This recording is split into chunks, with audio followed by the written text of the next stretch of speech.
Continuing our coverage of the NATO summit in Turkey, President Trump starting the two-day meeting with the announcement that the U.S. is lifting sanctions on that country. Now, those sanctions were meant to punish Turkey for buying a Russian missile system. President Trump also adding he is considering selling F-35 fighter jets to Turkey. I'm joined now by Illinois Democratic Senator Dick Durbin. Senator, thank you so much for making time for us today. You are part of, thank you. Yeah, you are part of a bipartisan congressional delegation at the summit. So let's start with the president lifting sanctions on Turkey and considering selling them F-35 fighter jets. What is your reaction to that? Well, the initial controversy involving this plane involved a decision made by Turkey years ago that would have brought in equipment which the United States did not think was consistent with security under NATO. There's been a lot of discussion and a lot of back and forth. I trust that we've reached the point where we can deal with Turkey on the F-35s and do it with confidence that it won't in any way impact our own security. Is that something that you are okay with? Are you okay with the United States selling Turkey those F-35 fighter jets, if that's what the president decides to do? What are your thoughts on that? I want to hear more. I mean, what have they agreed to do to lower our fears? And that, I think, is a reasonable thing. But I think this notion of working with Turkey through NATO in a positive way should move forward. And Senator, we know President Trump has a strained relationship with NATO over his push for them to spend more on security. Where does this relationship go from here, in your thoughts? Well, it's a back and forth love and hate relationship. The president has, I think, wisely asked for our NATO allies, there are 32 members of NATO, to spend more of their own money to protect themselves. That's not an unreasonable ask.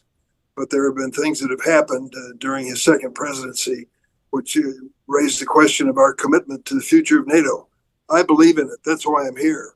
And I found that of the delegates that are here from all over the region, part of NATO, they believe, as I do, that we're a safer world with the NATO alliance. We have been since the 1945. So this is going to be an opportunity for us to convince the president, if we have to move forward with this relationship. And this NATO summit comes at a time when President Trump is already talking about, the Pentagon too, already talking about pulling some of those U.S. troops out of Europe. Is that something you would like to see happen, or should there be a pause here and further discussion, especially with lawmakers? Well, I'm very concerned about it, because withdrawing troops from Poland or the Baltics at this point, I think, is a dangerous venture. We know what Putin has done in Ukraine.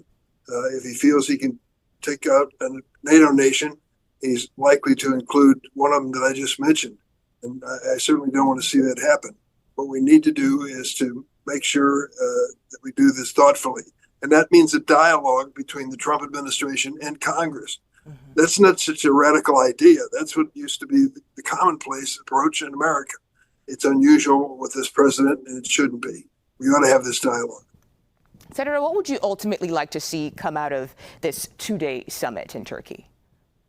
I think you're going to hear from the members of NATO unanimously that they're committed to its future. They believe it's important. They're also committed to the Ukrainian victory. We're going to meet tomorrow with President Zelensky, the head of Ukraine, who for more than 4 years has done a remarkable job channeling the courage of the Ukrainian people against one of the largest militaries in the world. And I might say in recent times they have shown innovation and ingenuity, and I think the Ukrainians are really prevailing at this moment in that conflict.